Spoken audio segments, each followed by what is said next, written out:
आप देख रहे हैं नेट्रिक न्यूज, साहस सच कहने का।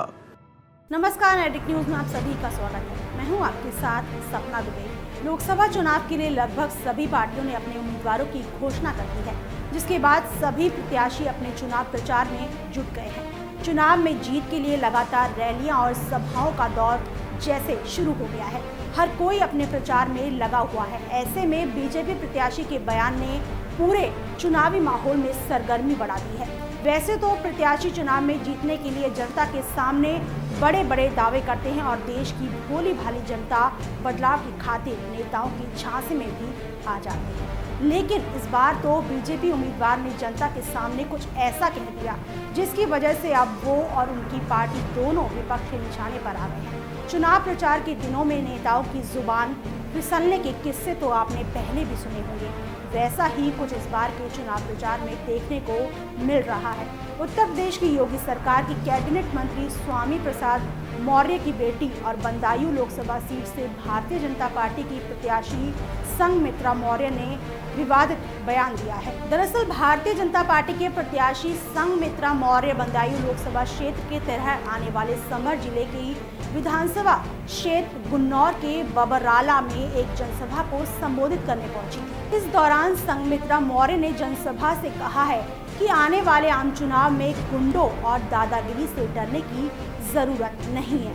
इसी के साथ मौर्य ने समाजवादी पार्टी और बहुजन समाजवादी पार्टी के गठबंधन और कांग्रेस पर निशाना साधते हुए कहा है कि अब जनता को किसी भी गुंडे से डरने की जरूरत नहीं है, और क्योंकि वो खुद गुंडे से बड़ी गुंडी है। अगर किसी ने यहाँ आकर सम्मान स्वाभिमान से खिलवाड़ करने की कोशिश की तो उसे करारा जवाब मिलेगा। मौर्य ने कहा कि जब वो मैनपुरी से चुनाव लड़ी थी तो उस वक्त मुलायम सिंह को आजमगढ़ से चुनाव लड़ना पड़ा था। अब वो बदायूं सीट से चुनाव लड़ रही हैं। मौर्य ने समाजवादी पार्टी पर तंज कसते हुए कहा है कि जब उन्होंने चाचा को आजमगढ़ से चुनाव लड़ने पर मजबूर कर दिया था तो उनके सामने भतीजे की क्या क्षमता है।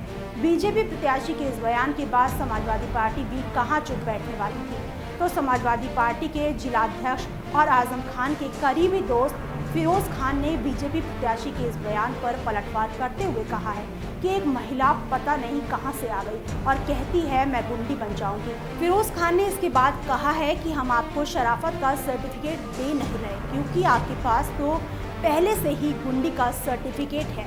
फिरोज खान ने संघमित्रा के साथ साथ हाल ही में बीजेपी में शामिल हुई जयाप्रदा पर भी तंज कसा है। फिरोज ने कहा है कि मैं भारतीय जनता पार्टी का नाम नहीं ले रहा हूँ, क्योंकि मैं आचार संहिता में फंसना नहीं चाहता हूँ। अब कोई खुद को गुंडी बताए या नाचे, ये उनका पेशा है। लोकसभा चुनाव के जरिए सत्ता तक पहुंचने के लिए बीजेपी और कांग्रेस के सहित सभी पार्टियां जोर शोर से चुनाव प्रचार में जुटी हुई हैं।